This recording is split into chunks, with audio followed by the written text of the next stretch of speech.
Hello एभरिवान আজি একদম মোৰ কিচেনত আপোনাক সকলোকে স্বাগতম জনাইছোঁ। আপোনালোকে সকলোৱে যে ভিডিঅ'বিলাক মোৰ চাই পেলাই দেখিছে। মোৰ মানে বনোৱাটো কিচেনত সদায় গাঁৱলীয়া বস্তুবিলাকে বনোৱা হয়। আৰু আজি সোমবাৰে বনাব এয়া লৈছোঁ। এয়া তিতাকেৰেলা ভাজি হৈ গৈছে, তিতাকেৰেলা আৰু সৰু আলু ভাজি। তাৰপিছত এয়া কালি বইল গাহৰি বনাইছিলোঁ, সেয়া অলপ আছিলে, এইখিনি গৰম কৰিছোঁ। আমি নাখাওঁ, মাইনাই খাব। এয়া দেখিছেনে কেনেকুৱা ধুনীয়া হৈছে। আৰু দালি বনোৱা হৈ গ'ল। তাৰপিছতে এয়া বনাইছোঁ সৰু আলু ভাজি। সৰু আলু ভাজি কোনে কোনে খাই ভাল পায় সেয়া আপোনালোকে কমেণ্টত জনাব। আৰু আমাৰ দালিৰ লগত মানে নিৰামিষ যেতিয়া আমি খোৱা হয় তেতিয়া সৰু আলু ভাজিটো খাবলৈ বহুতেই ভাল পায়। আৰু এটা স্পেচিয়েল ডিছ বনাইছোঁ, সেইটো আপোনালোকে বন শাক আৰু আলু দি পেলাই অকণমান তৰকাৰী নিচিনা বনাইছোঁ। সেয়া তাৰ কাৰণে মই এয়া বন শাক বইল কৰি লৈছোঁ কুকাৰত।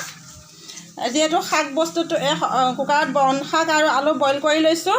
আৰু শাক বস্তুটো মানে সদায় মানে বইল কৰি বনালে ভাল হয়।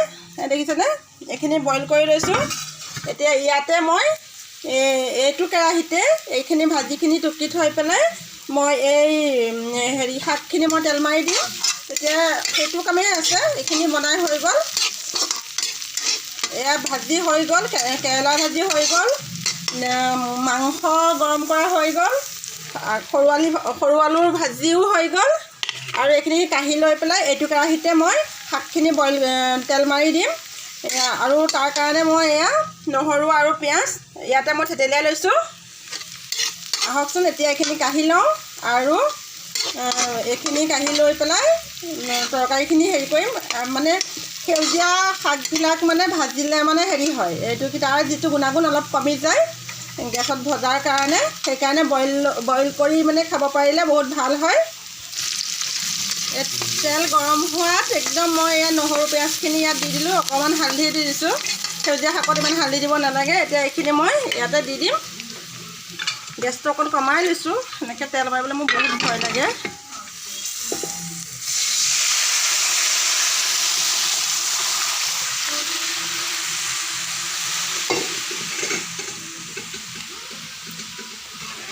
দেখিছেনে কেনেকুৱা ধুনীয়া হয় নহয় খাবলৈ, নহৰু পিঁয়াজ দি তেল মৰা শাকৰ তৰকাৰীখন।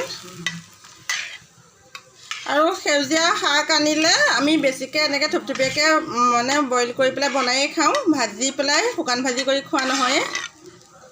এইখিনি হৈ গ'ল। অলপ উতল আহিলেই মই নমাই থ'ম। এতিয়া আমাৰ এয়া আজি দুপৰীয়া আহাৰ ৰেডি হৈ গ'ল। আপোনালোকে কোনে কোনে খাই ভাল পায় জনাব। আৰু তিতাকেৰেলা ভাজিখন যে কেনেকুৱা ধুনীয়া হৈছে দেখিছেনে। আৰু কমাই বনাইছোঁ তিতাকেৰেলা ভাজি, যিহেতু আমি ৰাতি তিতা নাখাওঁ, সেইকাৰণে তিতাকেৰেলা ভাজিখন কমাই বনাইছোঁ।